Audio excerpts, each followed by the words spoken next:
Hello, welcome back to my channel and to another reaction video. This time we're checking out another death battle. This is Omni-Man versus Homelander. Omni-Man, the invincible champion from planet Viltrum. Homelander, the world's greatest superhero, brought to you by Vought International. Few heroes have stood the test of time with more aplomb than the very first, Superman. But what if absolute power did, in fact, corrupt absolutely? Answer, we're all screwed. He's Wiz and I'm Boomstick. And it's our job to analyze their weapons, armor, and skills to find out who would win a death battle. Look, up in the sky. It's a bird. It's a plane. No, it's Omni-Man. Had you going there for a second, huh? Not really. His name is in the title of the video. Well, you may be forgiven for mistaking Nolan Grayson for his classic comic inspiration. He's even got that sexy mustache that he's not afraid to hide with terrible CGI. Born on the planet Viltrum, Nolan was sent to Earth to act as its superpowered alien defender and spread the enlightenment of his utopian homeworld. And as his superhero alter ego Omni-Man, there was no one better suited to the task. He saved the world countless times, worked alongside the Guardians of the Globe, and even married and had a son, Mark. Life couldn't be better until Mark inherited his dad's Viltrumite powers. That's when Mark found out that his dad was a stinking rat bastard liar. Turns out, Viltrum wasn't exactly the peaceful utopia Nolan promised. Peaceful in the sense that they culled half their So population, brutal, murdering Lisa. billions with their bare hands until only the strongest were left, conquest. united by a common purpose. This Viltrumite empire then went on to conquer planet after planet in their home galaxy, murdering any who dared oppose them. So just scratch that whole peaceful part entirely. And turns out Omni-Man was here to do that same thing to Earth. Sorry, Mark, your dad's a dick. Even worse, he's easily the most powerful being on the entire planet. Imagine combining the raw power of a Kryptonian and the bloodlust of a Saiyan, and what you get is basically a Viltrumite. Due to their unique DNA, Viltrumites are composed of smart atoms that they can manipulate to achieve superhuman feats, like holding their breath for weeks on end by drawing more energy from the oxygen inside them. Kinda reminds me of that whole bioelectric aura thing Superman has. That's basically how comic writers bullshit a science-y explanation for his powers. Except smart atoms make even less sense. How can atomic structure be designated by your DNA? DNA is made of atoms. It's completely nonsensical biological hogwash that I cannot stand. Uh-oh, comics fans. I'm calling this debunked. Viltrumites can fly, withstand near absolute zero temperatures, and even possess insane healing factors. You know, stuff like getting punched through the stomach, having your guts ripped out, or having your face smashed up in a tomato soup. I don't mean to exaggerate, but Viltrumites in this series get fucked up and somehow survive. However, too much trauma to the brain or heart can overtax their healing factors, and intense heat can be especially damaging. Even the most powerful Viltrumites can be killed by extended baths in the spicy hot plasma of a star. And because of their abilities, their inner ear vestibular system is far more sensitive than a regular human's. Intense sonic pressure will disrupt their fragile equilibrium and even prevent them from flying. Though pushing themselves to their physical limits only ends up making them way stronger. And considering Nolan has been alive and planet conquering for thousands of years, he's easily one of the toughest Viltrumites around. Like, other aliens attacking him will literally splatter their bodies against him. But Mark didn't inherit everything from his dad. Despite his alien genes, Mark was raised as a human with our weak, pathetic human values like love and compassion and not brutally murdering the shit out of everyone you see like a maniac. Really made it difficult for Nolan to relate to his kid. Such as when these aliens invaded Earth. Mark tried his best to minimize casualties and outsmart his numerically superior foes. Nolan, meanwhile, tackled their leader through the portal back to their homeworld, then spent some time systematically annihilating their planet for even daring to take Earth from him. Classic generational divide. Annihilate is underselling it. Nolan flew so fast that his body lit their That planet's one of the atmosphere more on fire, epic creating scenes in massive season 1. country-sized explosions, with his own body as the projectile.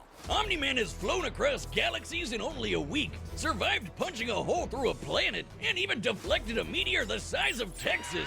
Assuming that means the diameter of the meteor is equivalent to the distance from the That it top is. of the Panhandle to the Gulf of Mexico, that would make it I love when 1,300 they do kilometers this. wide. and weigh over Calculations. 4.6 quintillion tons. Moving at re-entry speeds of over 11,000 meters per second, it had hit with enough energy to destroy the moon twice over. So Omni-Man is strong enough to slaughter those who considered him an ally, the Guardians of the Globe, all to ensure Quite as shocking seamless a that transition to the first coming Viltrumite episode. rule as possible. Too bad for Nolan, it wouldn't be that easy, because he'd have to go through his son first. Mark was horrified by his father's treachery, spurred on by the reveal that Nolan only viewed his mother as a pet, a disposable broodmare. Invincible fought Omni-Man to save the planet. And that's when Mark's real Viltrumite training began. Get it? Training? Like the train? Yes, we get it. It was a good pun. Jesus. But if anything, it was Omni-Man that learned a lesson about humanity that day. He may have tried to turn Mark into a Viltrumite, but in reality, as Nolan fled Earth with tears in his eyes, Mark made his father human. Welcome to Vought International, a multi-billion-dollar American conglomerate whose #1 products are the greatest superheroes on the face of the earth. That's right, superheroes are real and they're big business. Imagine a company that possesses a monopoly on popular culture, pumping out movies, TV shows, action figures, and video games constantly, drowning the masses in a slurry of focus-tested nostalgia opium with no end in sight. Yeah, imagine. Within Vought's pantheon of gods among men is their premier super team, the Seven, and its leader, Homelander. He's got the looks, the charm, the Jesus, and most importantly, he's got the power to slaughter all of America's enemies at home and abroad. This guy probably eats freedom and shits eagles. But Homelander's squeaky clean The coat actor machine is is freaking only skin fantastic. deep. He's by Far far the from best- the big blue Boy best Scout part he's in the marketed entire as, series. Homelander is probably the closest thing to Lucifer on Earth. Remember Bad Future Biff from Back to the Future? Now give him superpowers and media training. Vought's official story is that Homelander was an alien who landed here as a baby, a tale we're all familiar with. And one that's total bullshit. Homie was made in a lab with Vought's proprietary super soldier serum, Compound V. And he was a complete success. Too much of a success. He was murdering rooms of terrified scientists before his umbilical cord was even cut. In the comics, Vought had to keep a remote-controlled hydrogen bomb strapped to him at all times because they had no idea what else could possibly kill him. As he grew up, he was subjected to psychological conditioning to the make him comics the are greatest pretty and most profitable hero hardcore, of all but also time. It kind of wasn't long childish. before he debuted as Homelander, the ultimate defender of the American dream. Homelander possesses massively superhuman strength, speed, and durability. He can fly at hypersonic speeds, see through walls with X-ray vision, and detect a person's emotional state from just the sound of their heartbeat. But you know you're done for when he breaks out his heat vision, which is strong enough to slice through crowds of people or split airplanes in half. Or screams so loud that it shatters the eardrums Oh, of yeah. anyone around him. Those are innocent bystanders whose ears The are airplane exploding, scene by in the way. comics was Oh yeah, he far totally worse botched this than in the mission to show. stop a plane hijacking, so he forced each and everyone on board to die in the resulting crash so they wouldn't reveal his incompetence. Well, Homelander's powers may be real, but his heroism is a charade. Though he plays his part well, he cares nothing for the peons he's forced to protect. The only thing he treasures is, ironically, his public image. Turns out being raised as a lab experiment doesn't create a healthy person. But don't worry, he eventually cleaned up his act and started a totally 100% healthy sexual relationship with a fellow superhero, who just happened to be an actual Nazi. Speaking of sex, Wish, you know how I'm always saying we should figure out how Superman and Lois get busy? Well, forget that, because Homelander proved that they can't when his ejaculation blew his partner to smithereens. Who drew that? Look, there's no way to sugarcoat this. Considering a human's load has much less mass than a shotgun pellet, it would have to be moving significantly faster to achieve the same kinetic energy, over 1,500 meters per second, or 4.5 times faster than sound. That's right. Homelander can bust a nut faster than the speed of sound. Well, good night, everybody. Ooh, kinda sucks for humanity that they made this dude the most powerful being on the planet and a psycho murderer. That's no exaggeration. Stillwell even commented that Homelander has proven immune to every weapon known to mankind, no matter how powerful. humanity literally lacks the ability to kill him. That'd include nuclear weapons as powerful as the Tsar bomb, which exploded with the energy of 50 megatons of TNT. Actually, it could have exploded with twice that. But the Soviets who created it were afraid it would irreversibly alter Earth's biosphere and end the world. That's right, we all almost died. And that's the kind of shit Homelander can I've shrug heard that off no story, but problem. I have He's no strong idea enough if to it's throw a actually jet true. with one hand and fast enough to outspeed a C4 explosion. Despite being an emotionally stunted man-child, Homelander is still surprisingly cunning and able to manipulate those around him. Though it probably wasn't too smart to piss off the world's angriest limey, Billy Butcher. Yeah, turns out forcibly fathering a bastard son with someone else's wife is not a good idea. Of note, as unjustifiable as it is, to Homelander, this gave him something he never had before. Some small measure of control over his own life. Being born Vought's star pupil meant he was under their thumb from the day he was born. His superpowered son was the first thing that was truly his and might be his best option for a new beginning. Or not. I don't know, I think All right, Omni-Man combatants are has set. this... We've run the data through all possibilities. You can see this is an older death battle because they didn't mention season 3 of The Boys where the Homelander actually got his ass kicked.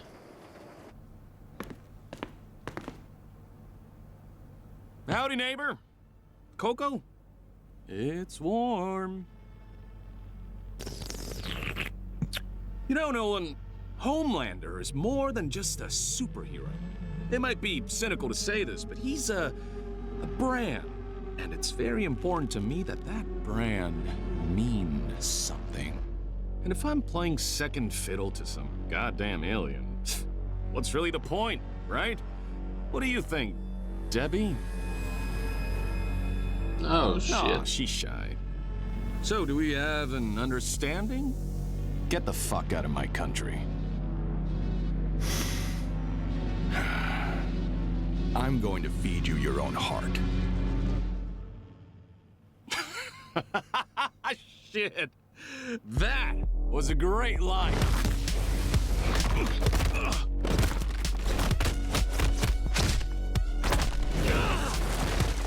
I mean, Nolan should be the better fighter Seriously? by far. I'm not here for your country.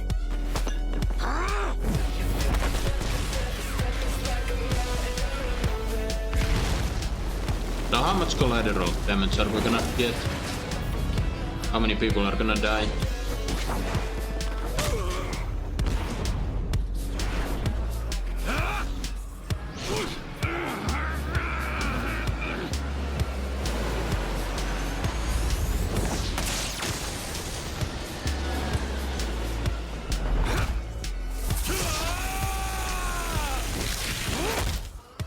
Never been hit by someone your own size before? You have to turn with the punch to reduce. Better.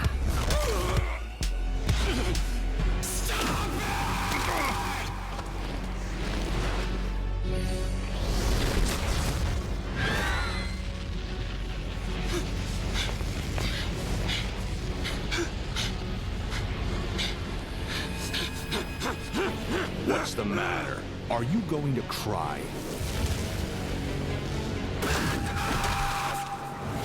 After I'm done with you, I'm gonna flashpoint that little shit son of yours! This worthless neighborhood! And every goddamn person you know!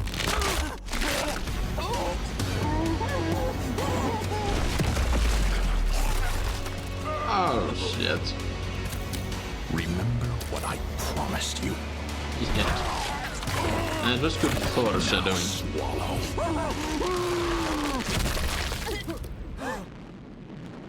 Merry Christmas. KO! Whiz, That if was there's a brutal. god, it Sure seems like he was working out some aggression there. Despite Homelander's dominance within the world of the boys, he's a big fish in a small pond, relatively speaking. Homelander can move faster than sound, while Omni-Man can move faster than light. Homelander can survive a nuke, while Omni-Man can shatter the moon twice over. To be fair, Homelander did have a couple of abilities Omni-Man didn't, like his heat vision. And while Viltrumite healing factors have failed against continuous exposure to the heat of stars, that still took quite a bit of time, and there's no reason to think Homelander's heat vision was anywhere near that hot. Hell, Nolan's tanked heat vision from the superhero Mean Supreme before, who can vaporize people in an instant. Even if it was hot enough, Omni-Man's superior speed would cut him off before he could do any lasting damage. Similarly, despite being able to disrupt his equilibrium with his supersonic screaming, Homelander wasn't strong enough to capitalize on it in any meaningful way. Plus, while Homelander is pretty devious when the situation calls for it, Omni-Man has been fighting and conquering worlds for thousands of years. He comes from a warrior culture based on fighting. Homelander, on the other hand, comes from a test tube and never had to push himself as a fighter because he was always so much stronger than everyone else. And that's the key difference between them. One is a warrior, and the other is a bully. Homelander was never going to give up easy, but Omni-Man's skill, power, and Viltrumite heritage earned him the win. When it comes to Superman knockoffs, Homelander had to eat his heart out. The winner is Omni-Man. Yeah, that makes complete sense. I'm not gonna lie, seeing Homelander go that way. In the comics, spoilers if you haven't read the comics, but yeah, when they were listing the feats of Homelander, they mentioned there hasn't been, Earth hasn't created anything powerful enough to harm Homelander. That's not true. In the TV show, Billy Butcher with the temporary compound weed was able to go toe to toe with him, and so did Soldier Boy.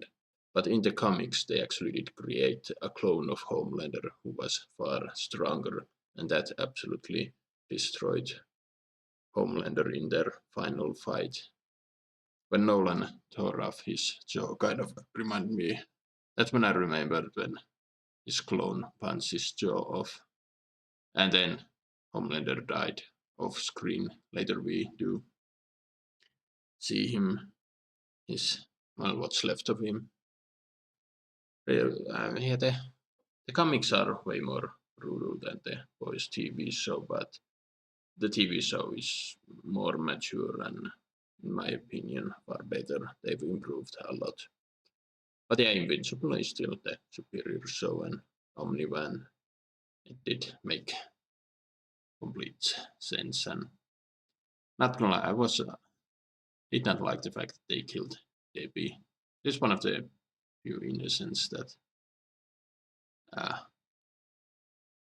did not deserve that. But yeah.